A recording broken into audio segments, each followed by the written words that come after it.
I'm going to Ghana, Ooh. the most hated international team for no reason ever, other than the fact of 2010 World Cup. That's it. Like the non-CONCACAF most hated team for me is this team. I don't know if hmm you were around in 2010, were you? no, but I think I've seen like clips of that game in 2010.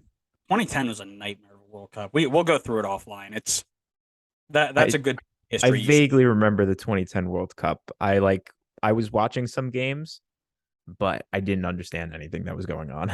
Right, right. Um, they are the lowest ranked team in the tournament. We talked about this a little bit. 61st ranked, the clear underdogs. They did beat Nigeria to get here, though. So this is their fourth ever finals, looking to make it past the quarterfinals for the first time ever. Um, they do have solid squad, talent in various positions, led by Otto Otto. That's Ottoaddo. Otto Otto. Uh, they're young. They're looking to prove themselves on the world stage. There's going to be learning curves, I think, with this team, which kind of highlight themselves in their last five games. Talk to me about them. Last five games for Ghana. I'll be honest, they don't look great. No, they don't. Um, they've got a 1-1 draw against 132nd ranked Central Africa, then a 4-1 loss to 24th ranked Japan. A I can't begin to explain how this one happened, but they had a friendly against Chile where it finished 0-0, and then for some reason they Went did to penalties. penalties. Why I don't understand, but sure. They won 3-1 in pens, so I guess that counts as a win. 3-0 loss against first ranked Brazil, and then a 1-0 loss against 142nd ranked Nicaragua. Um, I I will caveat this by saying I don't know if I want to say that their starters were not playing in all of these games. I think they only played in a couple, but I don't remember for sure. But on paper, if you just go off the assumption that they were playing starter guys in these games, these are not good results coming in. Listen, I can tell you for a fact that as a player or as a coach, it doesn't matter if you're playing your second team, your first team. If you're coming in bad form, it is really hard to shake that going into the World Cup or in any tournament.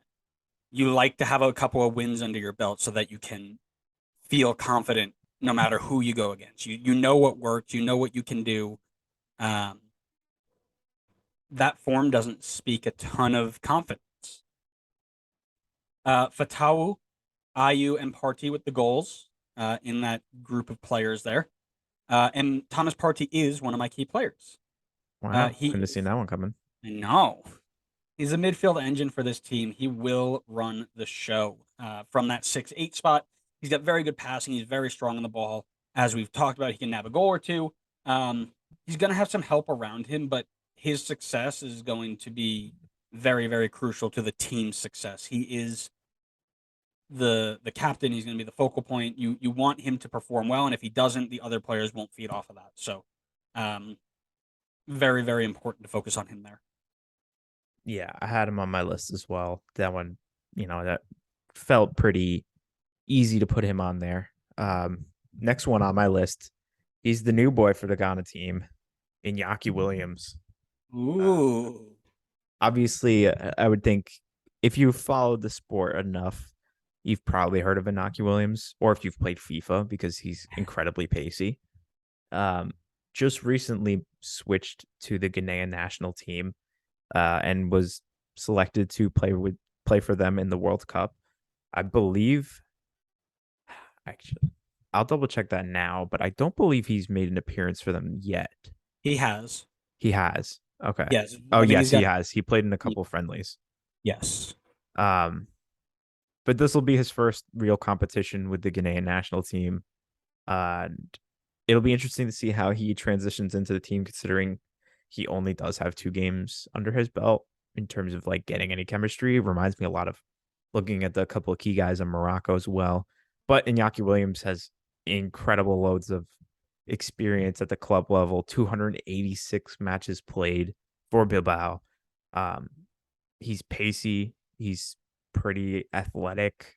He knows how to finish goals. He's got 59 goals in his career. Will certainly be a big plus for the Ghanaian national team. One that, I think people obviously didn't really consider when going into like World Cup qualifying. So it's just an added plus for them. It should make them only stronger, but still have to consider like, are there going to be issues with like getting chemistry and learning how to play with the team? But still, Sure. regardless, he'll be strong. Yeah, I actually have a note here that says if you ever played FIFA Ultimate Team for like 15 minutes, you know who this guy is. Well, Um, not to mention too, he has not missed a game since the 2015-2016 season. yeah, he plays every game. Um, Incredible endurance. that speed behind the line is going to allow a lot more space for the players directly underneath him. So as he stretches that line, you're going to create space in the midfield for those guys to play. That could give us or give them a little bit more creativity. But he will need to nab a few goals if Ghana want any chance of moving on here. Um, nationalization of players seems to be a theme here because my other key player is another nationalized player, this time from England. His name is Tariq Lamptey, and he was one of the most promising players in the English system, and he was very impressive at Brighton. Right now, he's coming off the bench for them, but we know that from the year beforehand, he gets stuck into tackles, he gets into the attack, he serves good balls.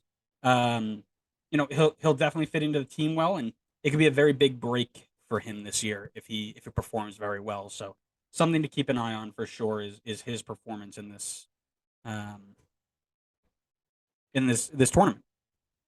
Yeah, what can you say? Chelsea makes the world takes. Stop it. Just another Chelsea man on the list. Last one on my list is Mohamed Kudu, plays for Ajax, attacking midfielder, I believe. He's got 5 goals and 14 appearances for Ajax this season. Did not feature for the team in AFCON, but played in 6 games for World Cup qualifying for Ghana. Got 1 goal in those 6 appearances. I think he's a young up and coming star for them. Considering he is playing at Ajax, who, not necessarily playing at the same level of Ajax as we've expected over the last couple of years, but to make 14 appearances for a team that is one of the better teams in Europe is definitely really promising. And that's a team that knows how to turn out good young talent. So will be really interesting to see what he can provide for this team. And um, even if things don't go super well for him this time by, I know he'll be in and around the team for a few more World Cups to come because you know, he's still so young. He's got plenty of time to develop and turn into a really like key star for this team. And I think he has that potential. So he's one that I'll be watching in this one. I think could have a pretty big impact for them. Yeah, one of the things I would say is this might be a bad World Cup for them.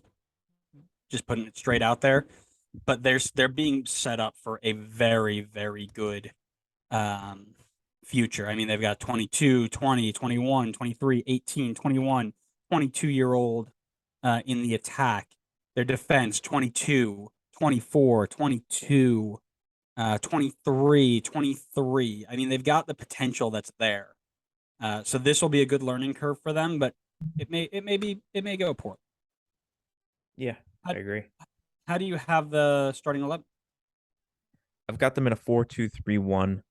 I've got Wallacott in goal. From left to right, I've got Mensa, Salisu, Amarty, and Lamptey. The 2 midfielders in front of them, I've got Party and Baba. The 3 attackers in front of them, I've got Sulemana on the left, Kudu in the middle, and Jordan Ayew on the right.